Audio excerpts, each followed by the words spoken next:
안녕하세요. 건강 365 아나운서 최인경입니다. 코로나19 시대를 살고 있는 지금 열에 민감할 수밖에 없는데요. 고열에 눈이 충혈되기도 하고 입술과 혀에도 증상을 보이는 질환이 있습니다.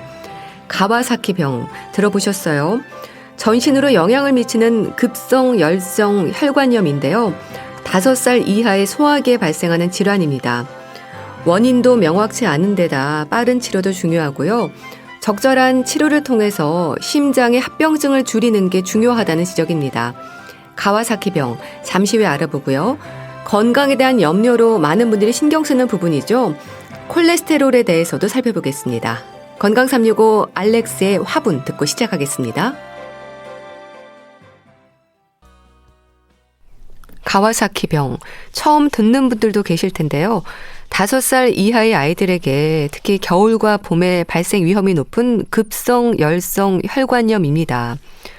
열성인 만큼 열이 오르는 증상을 보이는데요. 요즘 열에 민감해서 부모 입장에서는 놀라고 당황하실 겁니다. 가와사키병 어떤 질환인지 어떻게 대처해야 할지 자세히 알아봅니다.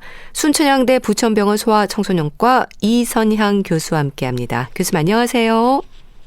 네, 안녕하세요. 네, 반갑습니다, 교수님. 가와사키병, 일단 이름이 무슨 뜻일까 싶은데요. 이게 뭐 지역 이름인가요? 혹시 처음 발견한 의사 이름인가요?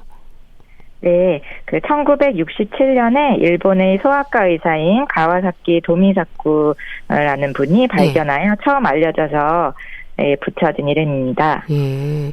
우리나라를 비롯해서 아시아권에서 환자 발생률이 높다고 들었습니다. 그런가요? 이유도 궁금한데요. 네, 주로 5세 미만의 영유아에서 발생을 하고요. 우리나라에서는 인구 10만 명당 200명 정도의 발생률이 보이기 때문에 사실상 적지는 않지만 부모님들에게는 다소 생소한 질환입니다. 이 질병이 발생하는 원인은 불명확하지만 유전학적인 요인이 있는 소아가 다양한 종류의 병원체에 감염이 되어서 나타나는 과민 반응 또는 비정상적인 면역 반응으로 인한다고 알려져 있습니다. 여기서 유전학적인 요인 그리고 병원체 감염이라는 부분에서 인종과 지역 그리고 계절적인 발생률의 차이를 가져오는 것으로 이해되고 있습니다. 네. 그럼 이게 겨울과 봄에 위험이 지적이 되는 건 왜 그렇습니까? 예, 이제 예전에 조사를 해본 결과로 겨울과 봄에 이제 발생 빈도가 많기는 하였는데요. 요새는 바이러스성 감염 내지는 감기에 발생이 큰 차이가 없다고 보도되고 있고, 따라서 이 발생도, 가와사키 발생도, 그런 바이러스 감염 내지는 그 지역에서 유행하는, 질병에 따라서 좀 발생이 달라지기 때문에, 계절적인 차이는 적어지고 있습니다. 네. 이 가와사키병이 급성 열성 혈관염으로 설명이 되던데요. 이 어떤 질환인지 좀 알려주세요. 네, 가와사키병은 처음에는 일반적인 감기처럼 증상이 시작합니다. 39도 이상의 고열이 지속되면서 해열제를 먹어도 열이 쉽게 떨어지지 않는 특징이 있습니다. 전신적인 혈관에 염증과 림프절 염증이 생기기 때문에 나타나는 증상들, 그러니까 거칠어 보이는 증상들이 이제 피부 발진, 그다음에 눈의 충혈, 입술과 입안 점막의 충혈, 딸기혀, 그리고 손발의 부종, 림프절 비대 등이 있습니다. 네. 일단 혈관에 염증이 생긴다는 건데 원인이 뭔가요? 예, 원인은 다양한 요인에 의해서 면역 반응이 비정상적으로 나타나거나 또는 과민 반응이 나타난다고 생기는데요. 온 몸에 있는 혈관 중에 작은 혈관, 중간 크기 혈관, 큰 혈관들을 저희가 구분하게 되는데 그 중에서 작은 혈관 또는 중간 크기의 혈관들을 침범을 하게 되고 그런 혈관 벽에 염증이 생겨서 나타나는 증상입니다. 이 혈관 어디나 생길 수 있는 건가요? 네, 전신에 생길 수가 있고 대표적인 게 이제 심장 관상동맥에 생기는 건데 일부에서는 하지 쪽 또는 상지 쪽, 그다음에 이제 뇌 쪽에 있는 혈관에도 염증이 생기는 게 발견이 되기도 합니다. 네, 이게 유전적 요인이 큽니까? 유전적 요인이 크다고는 하지만 사실 다양한 요인이 한꺼번에 작용을 하기 때문에 한 가지 유전자를 발견을 하기가 쉽지는 않아서 관련성이 있다고 보기는 하지만 아직 뚜렷하게 밝혀져 있지는 않습니다. 네. 그렇다면 교수님, 일단 증상은 고열인가요? 어떤 증상들을 보이는지 궁금합니다. 네, 고열이면서 해열제를 먹어도 열이 잘 떨어지지 않습니다. 그 대표적인 증상이 이제 발열이 지속되는데 최소한 5일 이상이 나게 되고요. 예, 피부 발진과 그리고 입안과 혀의 변화, 눈 충혈, 그다음에 손발의 부종, 림프절 비대가 있습니다. 대부분은 혈액 검사에서 염증 수치가 상당히 증가한 것이 발견이 되게 됩니다. 예. 뭐 부모들은 감기인가? 또 요즘 같은 경우에는 혹시 오미크론에 감염이 된가 생각이 많아지겠어요. 네, 맞습니다. 처음에는 감기처럼 시작되기도 하고 증상이 모호한 경우가 많아서 요즘 같은 시기에는 걱정이 좀 많으실 것 같습니다. 근데 그렇게 전신으로 발진이 생기고 눈이 충혈이 되고 피부가 벗겨지기도 하고 증상도 다양하고 이렇게 들어보니까 위험하네요. 네, 그 5가지 증상이 한꺼번에 나타나기도 하고 그 한 가지 증상이 생겼다가 좋아진 이후에 다른 증상이 보이기도 하고 이러한 대표적인 5가지 증상들이 또 다른 질병에서는 일부 보일 수 있는 소견인 경우가 많아서 정확한 초기 진단이 제일 중요하겠습니다. 네. 그럼 입술이나 혀에도 증상이 있다는 건 구체적으로 어떤 변화를 말하는 건가요? 네, 입안의 점막하고 그다음에 혀의 혈관에 염증이 생겨서 보이는 변화이고 입술이 빨갛게 변하면서 이제 심하면 갈라져서 피가 나기도 하고요. 그 혓바닥에 이렇게 유두 부분이 도드라져 보이면서 빨갛게 변하기 때문에 딸기 혀 모양을 보이게 됩니다. 예.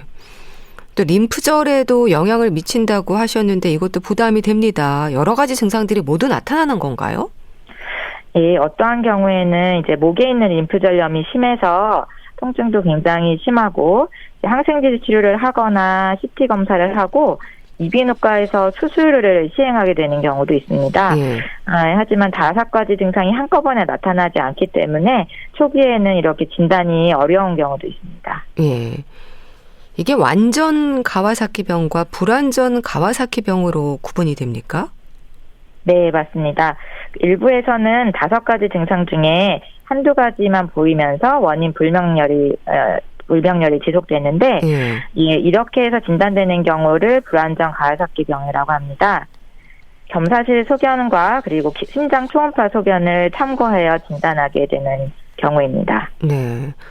그럼 완전 가와사키병과 불완전 가와사키병 어느 쪽이 더 많은가요? 예, 완전 가와사키병으로 진단하는 경우가 더 많기는 합니다. 예, 불완전 가와사키병은 2010년 이후에 점차적으로 증가하고 있는데요.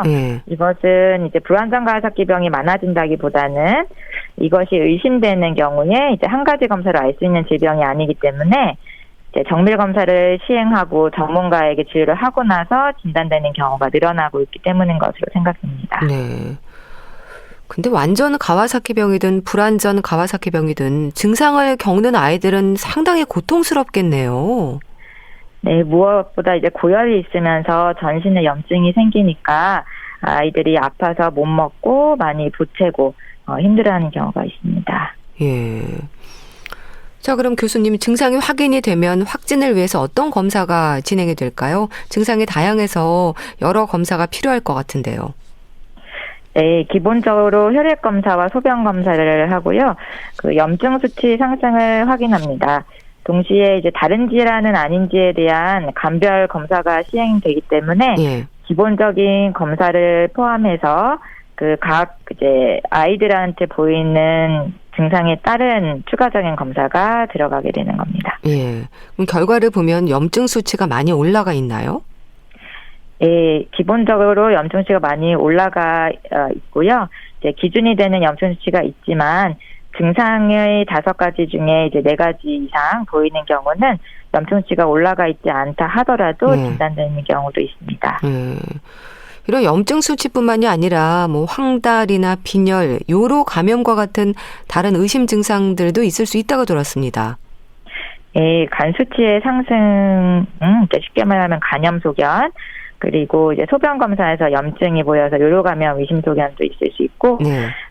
황달 수치의 상승이나 빈혈, 그 다음에 이제 신근염에 따른 신근효소 수치 상승, 그리고 이제 무균성 내수막염이라고 해서 두통이 심한 경우에 뇌척수액 검사를 하게 되면 그 뇌척수액 검사의 염증치가 오르는 소견에 대해서도 평가를 하면 이제 검사 소견이 나오는 경우가 있고, 네. 동반되는 다른 질병에 대한 검사도 같이 진행을 하고 있습니다. 네. 이런 증상이 나타나고 아무래도 되도록 빨리 진단해서 치료를 해야 될 것 같은데요. 진단이 늦을수록 증상은 점점 더 심해지나요? 네, 어느 경우는 이제 치료를 하지 않고도 5일 이내 또는 일주일 이내에 열이 좋아지기도 하는데요. 네. 이제 대부분은 그 고열이 치료하지 않은 경우에 2에서 4주 정도까지 지속될 수 있고, 발열이 10일 이상 지속되는 경우에 관상동맥의 합병증이 25%까지 발생을 할 수 있다고 알려지기 때문에 위험할 수 있습니다. 네. 고열이라고 하면 몇 도까지 올라가나요, 아이들이? 40도 이상까지 올라가기도 하고, 이제 해열제를 먹어도 그 40도가 39도 미만으로 떨어지지 않고 힘든 경우도 많이 있습니다. 그렇군요. 네. 치료는 어떻게 진행이 되나요? 증상에 대한 치료도 중요할 텐데요. 네, 진단과 동시에 이제 고용량의 면역 글로불린이라고 하는 이제 약을 주사로 투여하게 됩니다. 동반되는 증상에 대한 약물 치료가 대증 치료로 병행되기도 하고, 네. 그리고 가와사키에 대한 특별한 치료는 그 관상동맥 합병증 예방을 위한 아스피린 약물입니다. 그래서 이런 약물도 복용하는 것을 병행하게 됩니다. 예. 가와사키병의 치료가 관상동맥 합병증을 줄이는 걸 이제 목적으로 하는 것 같은데 이게 어떤 의미인가요? 네, 지속되는 발열이 2에서 4주 이내에 저절로 좋아질 수도 있지만, 가와사키병을 조기에 발견하고 치료하는 것이 심장의 중요한 혈관인 관상동맥의 변형으로 인해서 이제 회복이 불가능한 합병증을 줄이는 것입니다. 네.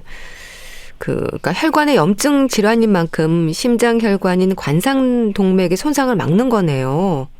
네, 가장 많고 그리고 이제 중요한 혈관이 심장에 있는 관상동맥인데, 아주 중요한 역할을 하는 심장의 기능을 담당하고 있기 때문입니다. 네.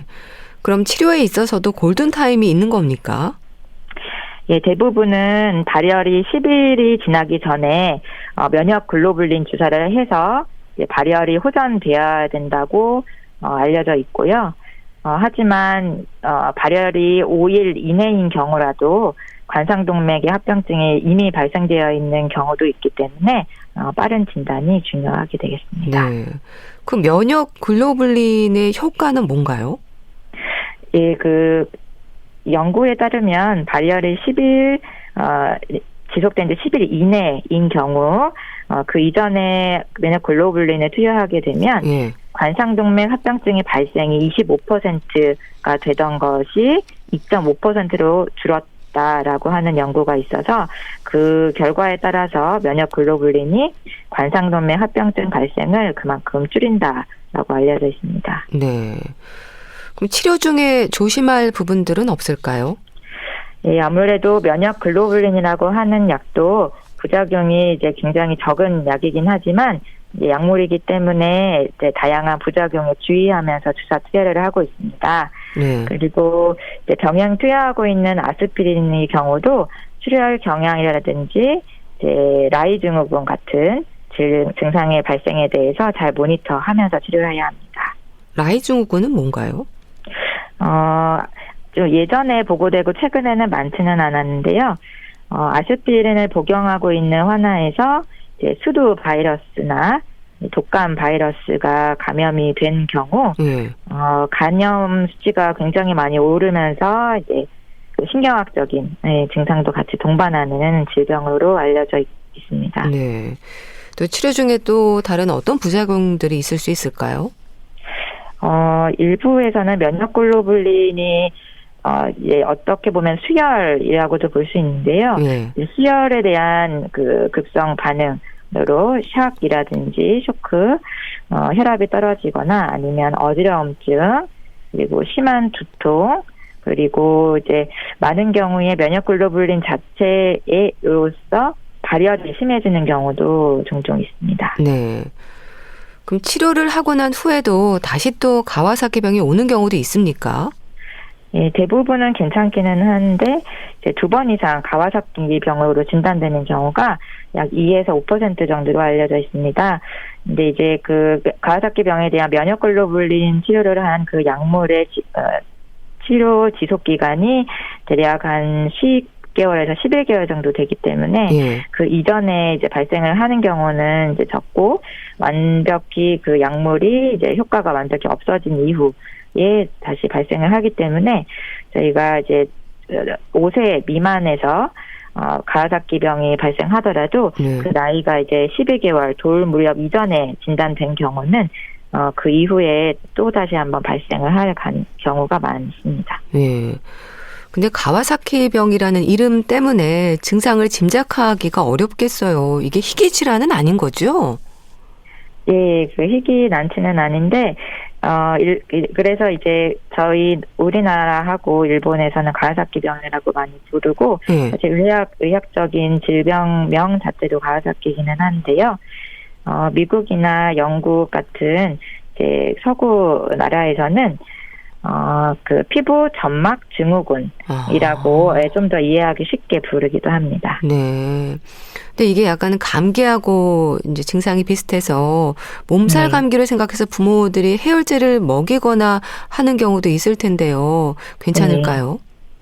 네, 해열제는 이제 그 아이들은 워낙 그 발열에 대해서 심한 증상이 또 생길 수가 있기 때문에 해열하는 거는 어떤 원인이라 하더라도 해열제 복용은 중요하게 되겠습니다. 예, 근데 열이 잘 안 떨어지는 거죠? 예, 그래서 그 가와사키뿐만 아니고 이제 아이들이 발열이 심한 경우는 해열제를 이제 교차 복용을 하더라도 잘 안 떨어지고 지속되는 경우가 있는데 아이들이 이제 고열의 해열제를 번갈아 먹으면서도 잘 안 떨어지고 그 많이 아파서 컨디션이 많이 처지면서 보채고 힘들어하는 특징이 있습니다. 네.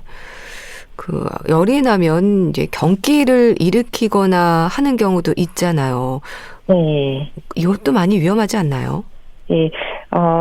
이제 드물기는 하고 저희가 이제 갑자기 발열이 심해지는 열성 경련을 일으키는 이제 경우가 종종 있는데 가와사키 병 때문에 열성 경련이 더 많이 발생하지는 않고 있기는 합니다. 영유아기에서 가와사키병에 이제 위험이 있다고 하셨는데 그러면 5살 이후가 되면 걱정하지 않아도 되는 건가요? 네, 제가 설명드릴 때도 5살까지만 조심하자고 말씀드리긴 합니다. 5세 미만에서 85% 정도의 발병률이 보이기 때문에 그렇게 말씀을 드리긴 하지만 그 18세 이상 소아 청소년에서도 진단되는 경우가 있어서 원인 없이 발열이 지속되는 경우 유의해야 되는 질병이긴 합니다. 네. 그럼 부모들은 아이들의 이제 증상을 잘 살펴야 가와사키병이라고 의심할 수 있을 텐데요. 어떤 증상을 좀 눈여겨봐야 될까요?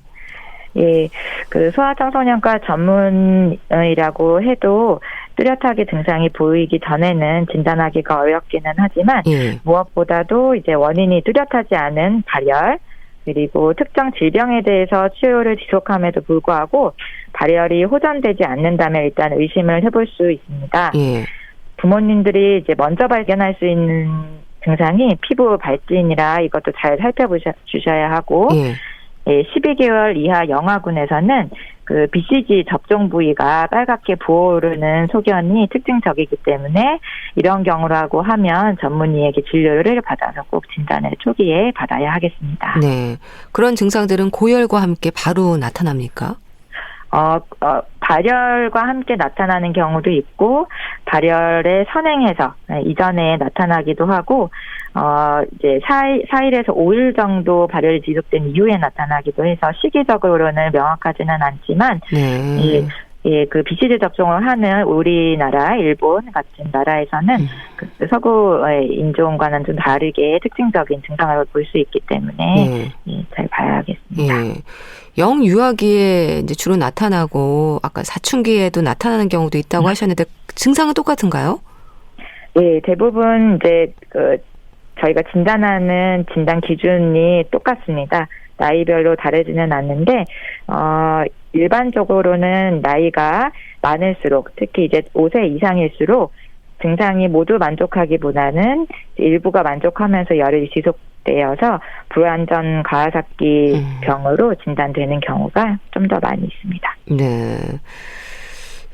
찬 수건으로 열이 안 떨어지니까 마사지를 하거나 발진에 피부 연고를 바르는 분들도 있지 않을까 싶은데요.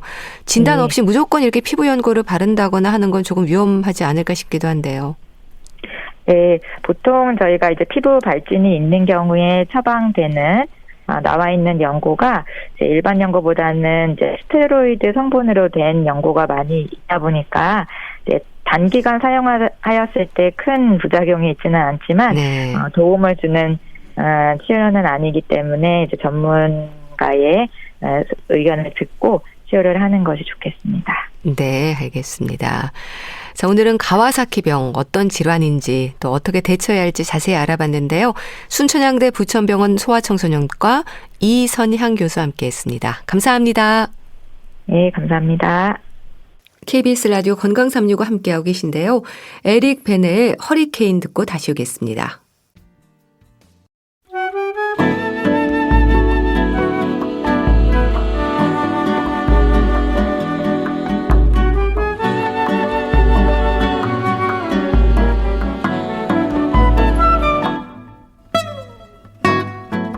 건강한 하루의 시작. KBS 라디오 건강365 최윤경 아나운서의 진행입니다.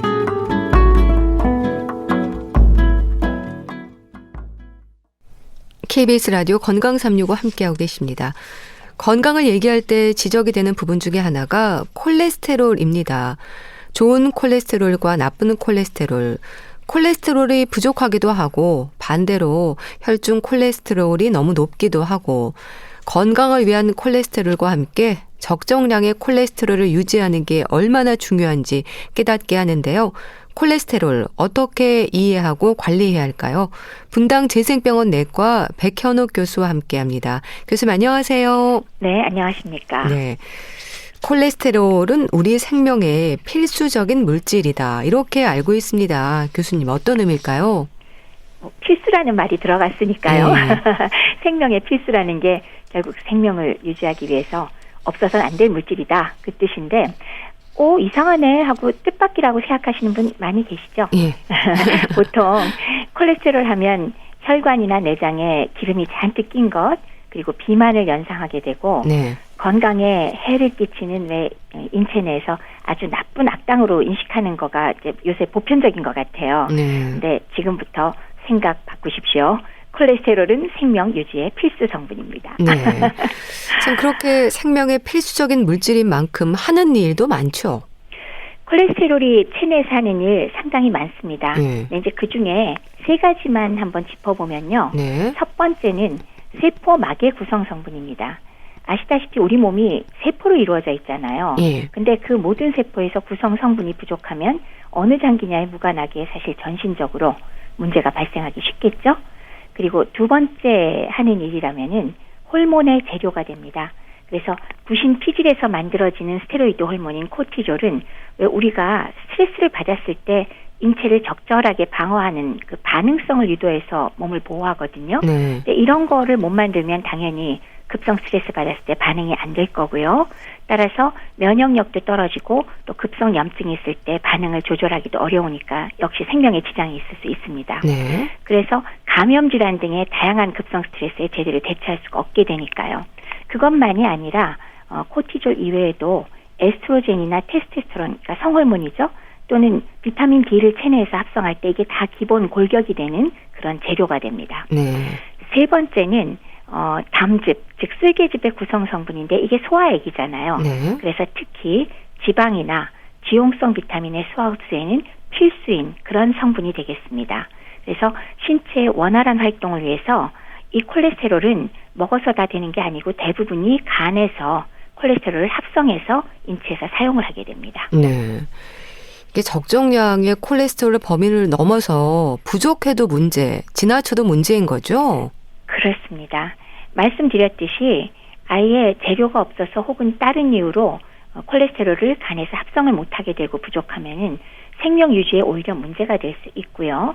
그렇지만은 지나치게 많으면 동맥경화, 죽상경화증과 같은 이런 장기적인 문제가 발생할 수 있으니까 네. 결국 적정 범위를 유지를 하는 게 중요합니다. 네. 그러면 일단 이 콜레스테롤이 혈관에 과도하게 쌓이면 합병증의 위험이 높아지는 걸로 알고 있습니다. 그렇죠. 이제 특히나 왜 총 콜레스테롤 수치가 높은 중에서도 보통 이 총 콜레스테롤에는 LDL 콜레스테롤, 즉 보통 나쁘다고 알려진 콜레스테롤도 들어있고요. 네. HDL 콜레스테롤, 즉 좋다고 알려진 그런 콜레스테롤도 포함을 하고 있거든요. 이런 총 콜레스테롤 수치도 문제고 또 나쁘다고 알려진 LDL 콜레스테롤 수치가 조금 더 민감하지만 네. 이것들이 많이 올라갔을 때 소위 말하는 죽상경화증, 즉 동맥경화와 죽상경화증 위험이 올라가니까 이런 일이 벌어지면 우리 알잖아요. 혈관이 좁아져서 뭐가 문제가 된다? 심장혈관은 심장마비, 협심증, 심근경색증, 뇌혈관은 중풍이라고 하는 뇌졸중, 네. 이 위험도가 올라가는 거죠. 그래서 그런 것들이 이제 문제가 되기 때문에 우리가 적절하게 조절하자라고 얘기를 할 수가 있겠습니다. 네. 그럼 반대로 지나치게 낮아도 문제라는 건 어떤 위험을 말하는 걸까요? 아까 하는 역할을 제가 말씀을 간단히 드렸는데 네. 아주 극단적인 경우라면 왜 유전적으로 낳자마자부터 문제가 되는 경우 이런 경우는 이미 영아기에 발육이 안 됩니다. 네. 그리고 대변으로 지방변이 막 나오고 그다음에 심지어는 망막이 퇴행되면서 눈도 아예 못 보게 되거나 중추 신경계가 손상돼서 제대로 움직이지도 못하고 운동실조, 그다음에 지적장애도 동반될 수 있거든요. 네. 이건 이제 완전히 유전적으로 태어나자마자부터 문제인 경우이고 일반적으로는 되게 노인의 경우는 많이 볼 수 있는데 지속적으로 왜 경부 섭취량이 감소해서 영양실조 걸리는 분들 많이 계시잖아요. 네. 그런 분들은 우선 먹는 게 줄어드니까 재료가 없어서 간에서 콜레스테롤을 못 만드는 게 있기 때문에 기본적으로 떨어지거든요.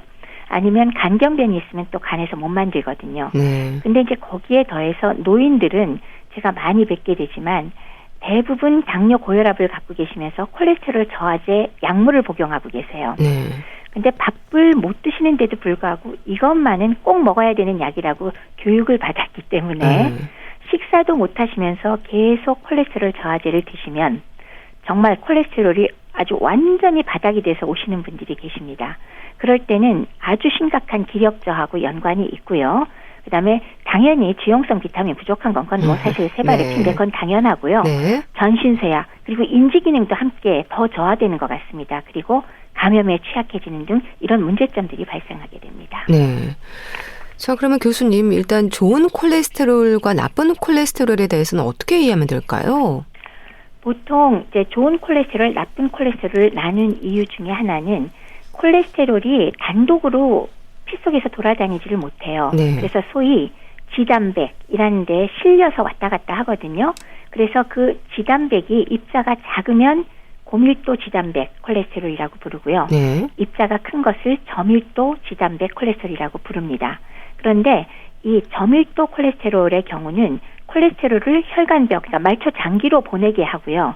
반면에 고밀도 콜레스테롤은, 고밀도 지단백 콜레스테롤은 혈관에서 간으로 다시 데려오는 역할을 해요. 네. 근데 문제는 이 LDL, 저밀도 지단백은 입자가 매우 크기 때문에 동맥으로 갔다가 다시 나오는 게 좀 쉽지가 않아요. 그래서 들러붙기가 매우 쉬운데 네. HDL, 고밀도 지단백은 입자가 작거든요. 그래서 얘네들은 오히려 혈관에 쌓여있는 콜레스테롤을 쫙 청소해서 끌고서 간 쪽으로 데려오는 청소부 역할을 거꾸로 하게 됩니다. 네. 그래서 이런 역할 때문에 원래 걔들이 이마에다가 나 악당이라고 써붙인 건 아닌데 네. LDL 콜레스테롤은 나쁜 걸로 불리고 HDL은 좋은 콜레스테롤이라고 불립니다. 네. 그러니까 말하자면 나쁜 콜레스테롤은 혈관에 쌓이면서 여러 가지 문제를 일으키는 거고 좋은 콜레스테롤은 나쁜 것들을 제거하는 거네요. 정확합니다. 그래서 나쁜 콜레스테롤 LDL은 혈관벽에 붙어 있으니까 소위 죽상동맥 경화증이 생기게 만들고 그렇게 해서 거기에 그 달라붙어 있는 죽종이 파열되거나 안에서 출혈이 생기면 터져 나오면서 혈관이 갑자기 막히잖아요. 예. 그러니까 심근경색증, 뇌졸중 같은 게 생길 수 있고요. 그런 문제들이 이제 되는 거고 HDL 콜레스테롤은 거꾸로 거기에 있는 것들을 데리고 간으로 데려오니까 오히려 이게 청소 역할을 한다라는 그런 뜻이 되니까 두 가지가 균형이 잘 맞아야 혈관이 건강하다고 할 수가 있겠습니다. 네. 그러니까 우리 몸에서 어떤 콜레스테롤이 결합하느냐가 중요하다는 얘기인데 그럼 교수님 이건 어떻습니까? 건강검진에서 콜레스테롤 수치가 높다는 결과가 나온다는 건 이제 LDL로 불리는 나쁜 콜레스테롤을 말하는 거니까 수치를 낮출수록 좋은 건가요? 맞기도 하고 틀리기도 합니다. 그러니까 LDL 콜레스테롤이 매우 높다. 이거는 나쁩니다. 그러니까 비율적으로 높은 게 안 좋은 거고요. 실제로 LDL 콜레스테롤 수치가 1mg/dL 올라갈 때마다 심혈관 발생, 질환이 발생할 확률 자체가 2%씩 올라간다고 하니까 낮추는 게 좋다라는 건 맞고요.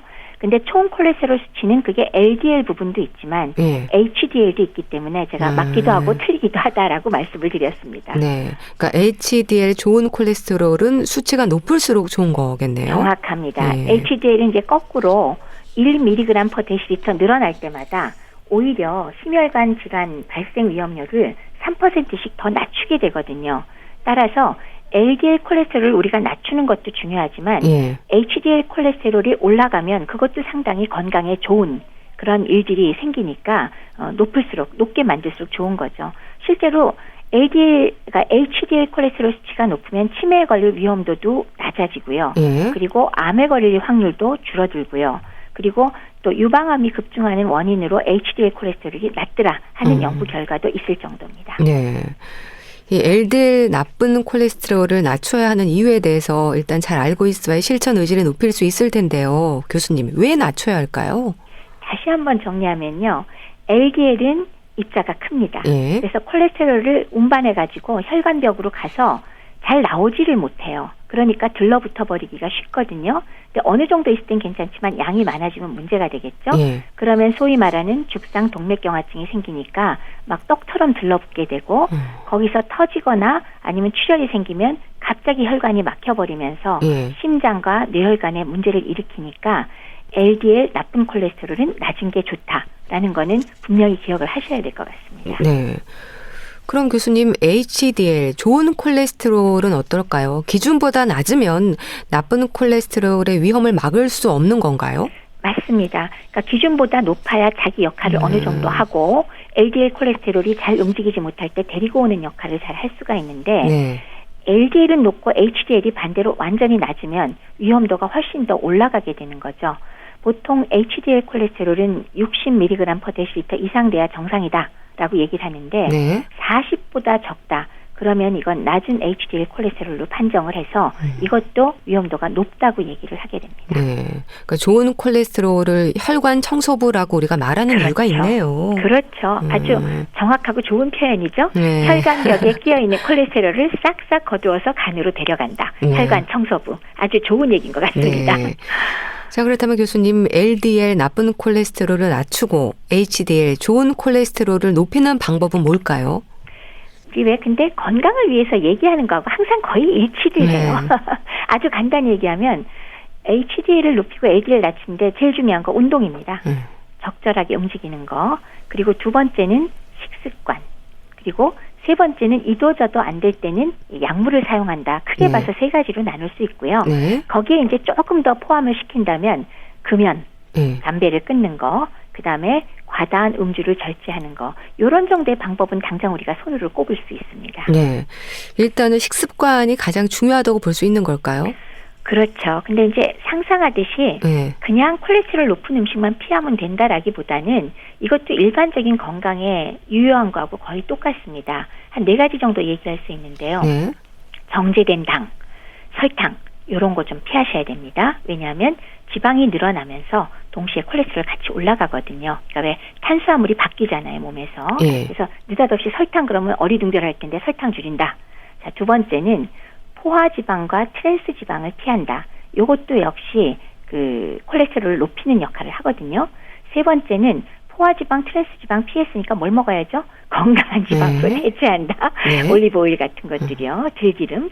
네 번째는 식이섬유를 충분히 먹어서 그 식이섬유가 콜레스테롤의 흡수를 막아주기 때문에 상당히 효과가 있거든요. 그래서 이렇게 4가지 정도의 식사 습관은 사실은 콜레스테롤만이 아니라 건강에 매우 좋은 습관이니까 기억하시면 좋겠습니다. 네.